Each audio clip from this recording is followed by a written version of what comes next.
Hello, my name is Jessie and today we're making one of my favorite takeouts, Beef Chow Fun, and it's better than takeout.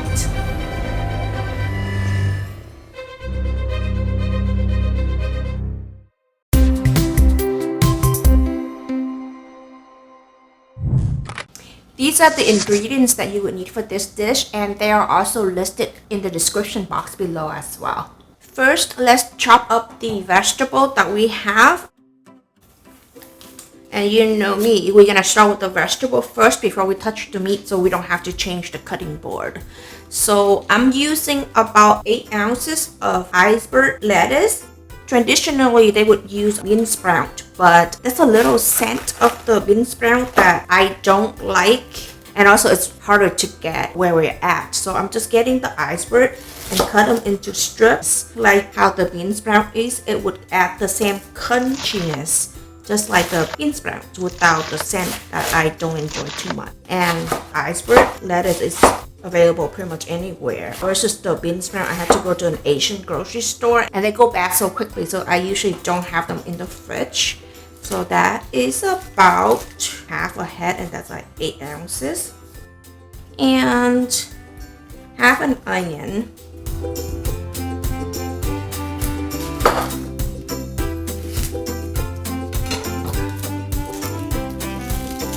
I'm just trying to peel it with one hand because I don't want to touch the onion. I put gloves on because I'm going to be cutting meat afterward. Okay, how do I do this without touching it? There you go. Okay, so for the onion, I cut them in like kind of wedges, like this.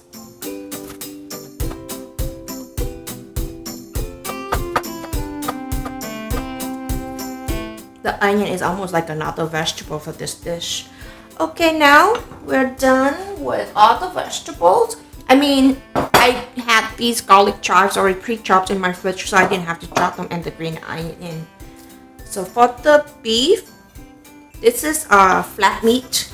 You could use flank steak as well. So this is the meat, and you can see that this is the direction that the meat goes.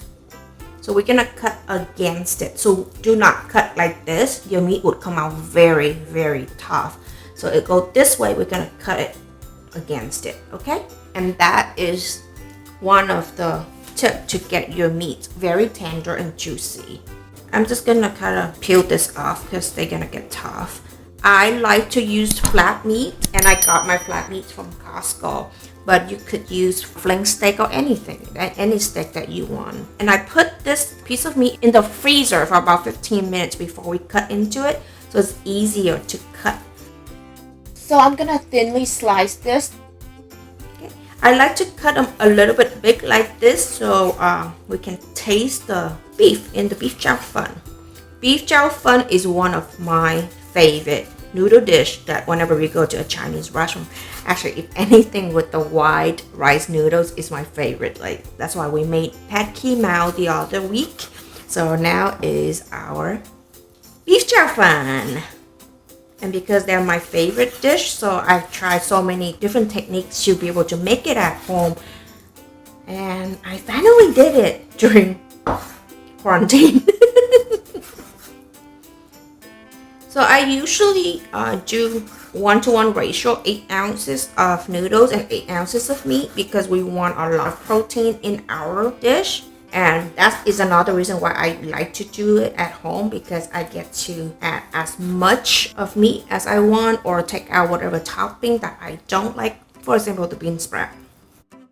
Alright, so we are done with the meat. So I'm going to transfer it back into this bowl so we can marinate it. I'm gonna treat the beef to get that tenderness, juicy that we'll get from the restaurant. And the trick is baking soda. Yes, baking soda. And we use half a teaspoon of baking soda. Without spilling it would be nice. Into the beef, and half a tablespoon of cornstarch. Massage the baking soda and the cornstarch in here. This step would make sure your beef would come out tender and juicy, and that cornstarch would give you that velvety texture that you always get from a restaurant and wonder, how do I get it at home? This is how. Okay, now we will set this aside and work on our stir-fry sauce. In this cup, I have a 1/4 cup of beef stock. If you only have chicken stock, it's great too, or even just water, but beef stock obviously would give you more of that beefy flavor. And I put this into the microwave for 30 seconds to heat it up a little bit so we can melt the sugar and other ingredients and combine it quickly. I'm using palm sugar, but you could use just regular sugar if that's all you have. This is 1/2 tablespoon of sugar. I'm gonna put it in there first so it have time to melt. And I have cornstarch everywhere. 1/2 tablespoon of dark soy sauce. 1 tablespoon of soy sauce. 1 tablespoon of oyster sauce. And that's it. Our stir-fry sauce is done. And we're just gonna stir it up. And for any stir-fry, you wanna have everything ready before you start stir-frying because it would happen really, really quickly the minute you start. So you don't want to be running around looking for the ingredients. Okay. I don't have to taste this sauce because I've done it so many times and this is the perfect ratio for me. But of course, you're more than welcome to adjust it to your family's taste. You know how at the restaurant you would be able to get the noodles like soy sauce tinted color all around without having it being so soggy? At home, because our stove is not as hot, and if we were to do it all in the wok, the noodles would come out either all broken apart or mushy. This is the noodles, the fresh noodles that we bought from the Asian store. I would say 2.5 weeks ago. When we got home, I portioned it and prepped it and put it in the fridge, and I will link that video below so you guys can see how I am able to have this last so long in my fridge to use more than just a few days before, you know, they get moldy and such. Alright, so in this, I'm gonna add a 1/4 cup of the stir-fry sauce that we just did into the noodle so I can, so to speak, marinate the noodles. Same thing goes with the beef. 1/4 cup into the beef. It's like to help us to have a head start before our stir frying happen. So here I'm just gonna mix the beef, and it doesn't have to stay marinated long because this stir-fry sauce would be soaking in with the whole dish anyways, but I just wanted to make sure that everything is evenly coated. And I cannot move fast enough when the wok is on. So this is my little home cook trick, and it works perfectly for me. So this one, I took it out the fridge, so it's very, very fragile and crumbly. If I were to mix it right now, it will crumble up. So I would just leave it like that because the minute it hit the wok, it would soften right away. So that is that, and we're ready to wok. Okay, we're gonna turn the heat on high heat and let the wok get hot. Add 1 tablespoon of oil, and every time when I add oil, I add it around the wok like this so it gets some oil on the side as well. And we're just gonna wait for the wok to get really, really hot. And all of these ingredients and portion is good for 2 servings if you eat a lot like us. Because there's only 2 of us, right? Okay, so the wok is hot, and I'm gonna put in the beef. Kind of lean back because it may splatter since we have the liquid like the soy sauce and such. So I'm gonna put it in, and the minute it hit the wok, we're gonna spread it out. That's the sound it is. Okay, so we're gonna spread the beef out as much as possible to let it get in contact with the wok. So it can give you that, you know, charring the wok hay flavor.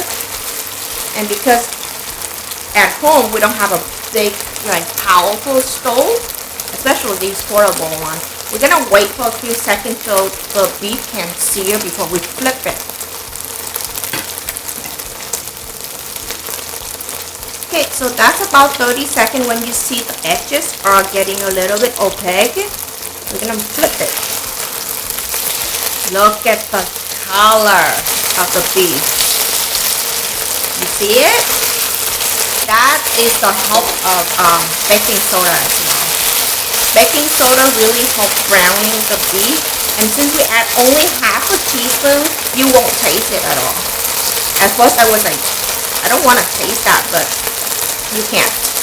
Trust me.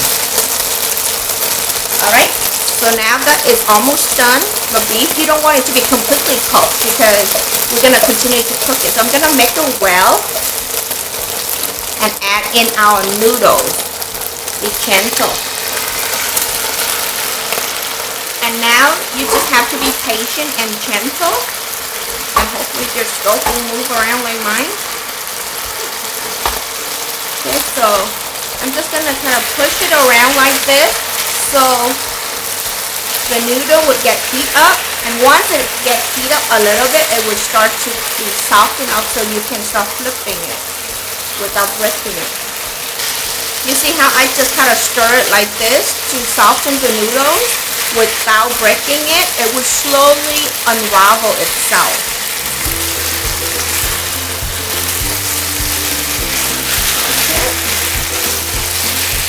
Now the onion. I'm putting the onion in a bit later like this because I still want some crunch to my onion. Now the last bit of the stir-fry sauce.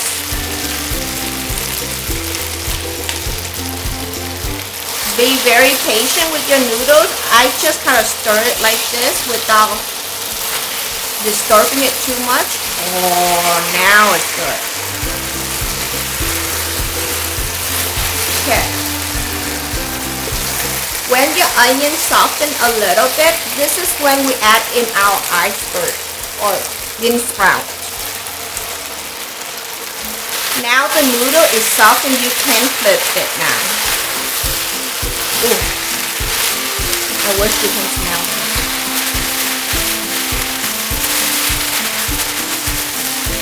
And if you don't want this much vegetable in yours, cut it back. I just like a lot of vegetable in mine and a lot of meat. You see the noodle is still not broken, and that's what we want. Now everything looks good. The texture wise that I want. If you want it soften a little bit, you leave it long. But this is what I want. I turn off the heat. Using the residual heat, I would add in the garlic chives. Because again, I like my vegetable to still have a crunch. And I'm gonna save some. You know why? To test it up.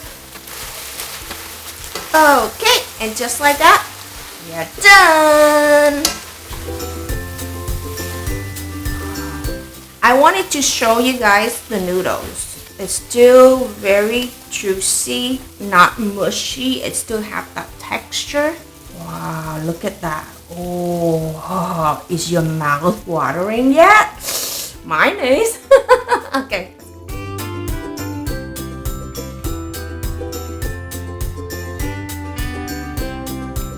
Just like any good restaurant, they would just place the meat right on top to show that it's a lot of meat in there. But is it really? Not unless you make it at home. Now we're gonna dress it up with some green onion and a little bit of the garlic chives that we saged earlier. Ah. Wow, look at this, guys. Isn't it gorgeous? Now it's your turn to make it at home. Okay guys, if you like this video, hit that subscribe button and come back next week for our weekly updates. See you then!